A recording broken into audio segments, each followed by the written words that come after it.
ഇന്നും യേശുവിനോടുകൂടെ യാത്ര തുടരാം എന്ന ശുശ്രൂഷയിലേക്ക് താങ്കളെ സ്വാഗതം ചെയ്യുകയും കർത്താവായ യേശു ക്രിസ്തുവിന്റെ നിശ്ചല നാമത്തിൽ വന്ദനം പറയുകയും ചെയ്യുന്നു. നമ്മൾ അറിഞ്ഞാലും അറിഞ്ഞില്ലെങ്കിലും, സമ്മതിച്ചാലും സമ്മതിച്ചില്ലെങ്കിലും, മനസ്സിലാക്കിയാലും ഇല്ലെങ്കിലും ഒരു കാര്യം വാസ്തവമാണ്. ഓരോ ദിവസവും ദൈവത്തിന്റെ വചനത്താൽ നമുക്ക് അനേക ദൈവിക വിടുതലുകൾ ലഭിക്കുന്നുണ്ട്. ദൈവിക വിടുതലുകൾ എന്ന് പറയുമ്പോൾ അതിൻ്റെ യഥാർത്ഥമായ അർത്ഥം നമ്മുടെ കൈകൊണ്ടോ മനുഷ്യർക്കോ അസാധ്യമായ ചില അത്ഭുത പ്രവൃത്തികൾ ദൈവം ചെയ്യുന്നുണ്ട്. എല്ലാം ഒന്നും ഒരുപക്ഷെ നമുക്ക് മനുഷ്യരായതുകൊണ്ട് വേണ്ട നിലകളിൽ മനസ്സിലാക്കുവാനോ ഗ്രഹിക്കാനോ കഴിയാതെ പോകുന്നു.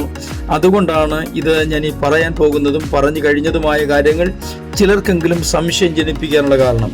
അതുകൊണ്ട് ഈ സന്ദേശം ശ്രവിക്കുന്ന ഓരോരുത്തരോടുമായിട്ട് എനിക്ക് ഓർമ്മിപ്പിക്കാനുള്ളത്, സത്യദൈവത്തിൽ വിശ്വസിക്കുന്ന ദൈവത്തിൻ്റെ മക്കളായ നമ്മൾ ഓരോരുത്തരും വാസ്തവമായിട്ടും ഒരു കാര്യം തിരിച്ചറിയേണ്ടത്, ഓരോ ദിവസവും ദൈവം നമ്മോട് കൂടെ ഇരുന്ന് നമുക്ക് വേണ്ടി ചെയ്യുന്ന അത്ഭുതങ്ങൾ എന്ന് പറയുന്നത് നാം ജീവിച്ചിരിക്കുന്നു എന്നതുപോലെ തന്നെ വാസ്തവമാണ്. അത് നമ്മൾ തിരിച്ചറിയുമ്പോഴാണ് നമ്മുടെ ജീവിതത്തിലെ ദൈവത്തിൻ്റെ പ്രവൃത്തിയുടെ വലിപ്പം നമ്മൾ മനസ്സിലാക്കുന്നത്. ഇന്നും നമുക്ക് യേശുവിനോടുകൂടെ യാത്ര തുടരാം. ചില നിമിഷങ്ങളിലെ തുടർധ്യാനത്തിനായി 34 സങ്കീർത്തനം 18 വാക്യം വായിക്കട്ടെ. ഹൃദയം നുറുങ്ങിയവർക്ക് യഹോവ സമീപസ്ഥൻ, മനസ്സു തകർന്നവരെ അവൻ രക്ഷിക്കുന്നു. തൻ്റെ ജീവിതത്തിൽ നേരിട്ടുകൊണ്ടിരുന്ന ഏറ്റവും ഭയാനകമായ വെല്ലുവിളികളുടെ മധ്യത്തിൽ ദാവീദ് രചിച്ച ഒരു സങ്കീർത്തനമാണ് നമ്മളിപ്പോൾ വായിച്ച ഈ വാക്യം. എവിടെയും ആശ്വാസം ലഭിക്കുവാൻ യാതൊരു സാധ്യതയും ഇല്ലാതിരിക്കുമ്പോഴും ദാവീദിന് പറയാനുള്ളത്, ഞാൻ എല്ലാ കാലത്തും യഹോവയെ വാഴ്ത്തും എന്ന് തന്നെയാണ്. വിശ്വാസ ജീവിതത്തിൽ ഏറെ പ്രയോജനം ചെയ്യുന്ന ഒരു സങ്കീർത്തനമാണ് ഈ 34 സങ്കീർത്തനം എന്നത് ഞാൻ പ്രത്യേകിച്ചും പറഞ്ഞു തരേണ്ട കാര്യമൊന്നുമില്ല. ഇത് മനസ്സിലാക്കിയിട്ടുള്ള ദൈവത്തിൻ്റെ മക്കളാണ് ഇത് കേൾക്കുന്നത് എന്ന് ഞാൻ മനസ്സിലാക്കട്ടെ. 147 സങ്കീർത്തനത്തിലും ഇങ്ങനെ തന്നെയാണ് ഓർമ്മിപ്പിക്കുന്നത്. 3 വാക്യം, മനം തകർന്നവരെ അവൻ സൗഖ്യമാക്കുകയും അവരുടെ മുറിവുകളെ കെട്ടുകയും ചെയ്യുന്നു. നമ്മൾ വായിച്ച വാക്യത്തിലേക്ക് തന്നെ ഒന്ന് മടങ്ങി വരട്ടെ. ഹൃദയം നുറുങ്ങിയവർക്ക് യഹോവ സമീപസ്ഥൻ, അങ്ങനെയാണല്ലോ ആരംഭം. അപ്പോൾ ദൈവത്തിൻ്റെ സാമീപ്യം അല്ലെങ്കിൽ ദൈവത്തിൻ്റെ സാന്നിധ്യം നമ്മൾക്ക് എങ്ങനെയാണ് മനസ്സിലാക്കാൻ കഴിയുന്നത്?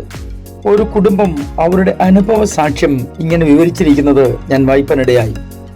അവരുടെ മൂത്ത മകൻ ജനിച്ച ആദ്യത്തെ പ്രഭാതത്തിൽ തന്നെ ഡോക്ടർ അവരോട് പറഞ്ഞത്, എന്തോ അല്പം കുഴപ്പമുണ്ട്. ഇത് ഡോക്ടർക്ക് മാത്രമേ തിരിച്ചറിയൂ. അവിടെ കൂടിയിരിക്കുന്ന മറ്റാർക്കുമോ ഈ മാതാപിതാക്കന്മാർക്കോ തിരിച്ചറിയാൻ കഴിയില്ല. പുറമെ യാതൊരു കുഴപ്പവും കാണുന്നില്ല. എങ്കിലും ഡോക്ടർ പറയുന്നത് എന്തോ കുഴപ്പമുണ്ട് എന്നാണ്. ഇവർക്ക് ഇത് അത്ര അങ്ങോട്ട് മനസ്സിലാകുന്നില്ല. ഈ കുഞ്ഞിന് പ്രസ്തുത ആശുപത്രിയിൽ നല്ല ചികിത്സകൾ കൊടുക്കാൻ കഴിയാത്ത സാഹചര്യമാണ്. അത്രത്തോളം വലിയ ആശുപത്രി അല്ല അത്.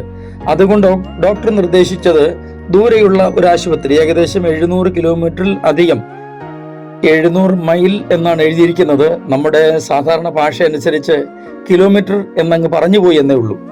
അത്രയും ദൂരെയുള്ള ഒരു ആശുപത്രിയിലേക്ക് കുഞ്ഞിനെ കൊണ്ടുപോകാമെങ്കിൽ അവിടെ ഏതെങ്കിലും തരത്തിൽ ഈ കുഞ്ഞിനെ രക്ഷപ്പെടുത്തിയെടുക്കാൻ കഴിയുമെന്നാണ് ഈ ഡോക്ടറുടെ നിർദ്ദേശം.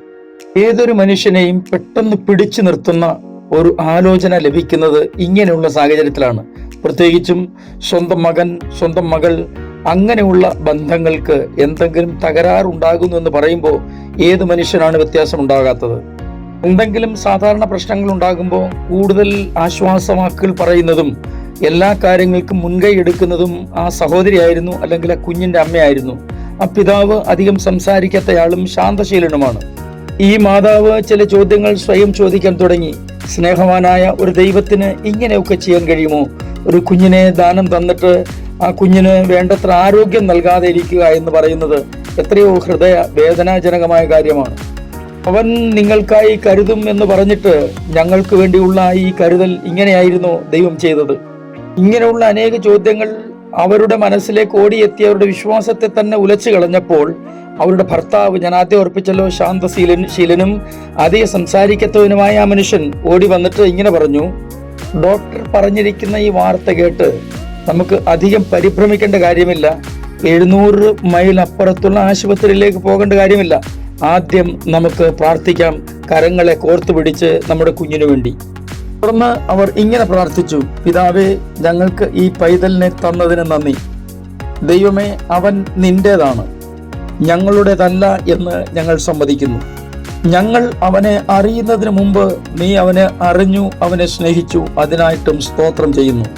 ഞങ്ങൾക്ക് ഒന്നും ചെയ്യാൻ കഴിയാതെ ഇരിക്കുമ്പോൾ നീ ഞങ്ങളെ സഹായിക്കണമേ, കുഞ്ഞിനോട് കൂടെ ഇരിക്കണമേ. ആമേൻ. ഇതിന് ശേഷം അവിടെ ഒരു അത്ഭുതം സംഭവിച്ചോ ഇല്ലയോ എന്നൊന്നും എഴുതിയിട്ടില്ല. എന്നാൽ ഒരു കാര്യം അവിടെ വളരെ പ്രത്യേകമായിട്ടും നമ്മളെ ഓർമ്മിപ്പിക്കാനായിട്ട് ആഗ്രഹിക്കുന്നത് ഇങ്ങനെയാണ്: ഇത്രയും നാളുകൾ അധികം വിശ്വാസമുണ്ടായിരുന്ന ആ സഹോദരിയേക്കാൾ കൂടുതൽ ദൈവവചനത്തിലും വിശ്വാസത്തിലും ദൈവത്തിലും കൂടുതൽ ഉറയ്ക്കാൻ അവസരം ലഭിച്ചത് ആ ഭർത്താവിനാണ്, അല്ലെങ്കിൽ ആ കുട്ടിയുടെ പിതാവിനാണ്. ഈ ഒരു പ്രതിസന്ധിയാണ് ആ പിതാവിനെ ഇത്രത്തോളം ഉറപ്പുള്ളവനാക്കി തീർത്തത്. ലേഖനത്തിന്റെ ഒടുവിൽ എന്തുമായിക്കൊള്ളട്ടെ, അത്ഭുതം സംഭവിച്ചോ ഇല്ലയോ അതൊന്നും നമ്മുടെ വിഷയമല്ല. ഒരു കാര്യം നമ്മൾ ഓർക്കുക: ദൈവം നമ്മുടെ ജീവിതത്തിൽ തരുന്ന ഏത് സാഹചര്യത്തിലും കർത്താവിൽ ആഴമായി വിശ്വസിക്കുവാനും ദൈവത്തോട് ചേർന്ന് നടക്കുവാനും നമുക്ക് അഭ്യസിക്കാം. കർത്താവ് നിങ്ങളെ സഹായിക്കട്ടെ. ഞാൻ നിങ്ങൾക്കൊണ്ട് പ്രാർത്ഥിക്കുന്നു. സ്വർഗീയ പിതാവേ, എൻ്റെ എല്ലാ പ്രിയപ്പെട്ടവരെയും അങ്ങയുടെ കരങ്ങളിലേക്ക് ഏൽപ്പിച്ച് അനുഗ്രഹിച്ച് പ്രാർത്ഥിക്കുന്നു. ജീവിതത്തിൻ്റെ പ്രതിസന്ധി ഘട്ടങ്ങളിൽ അങ്ങയോട് ചേർന്ന് നടപ്പാൻ സഹായിക്കണമേ. യേശു ക്രിസ്തുവിൻ്റെ അൻപുള്ള നാമത്തിൽ തന്നെ. ആമേൻ.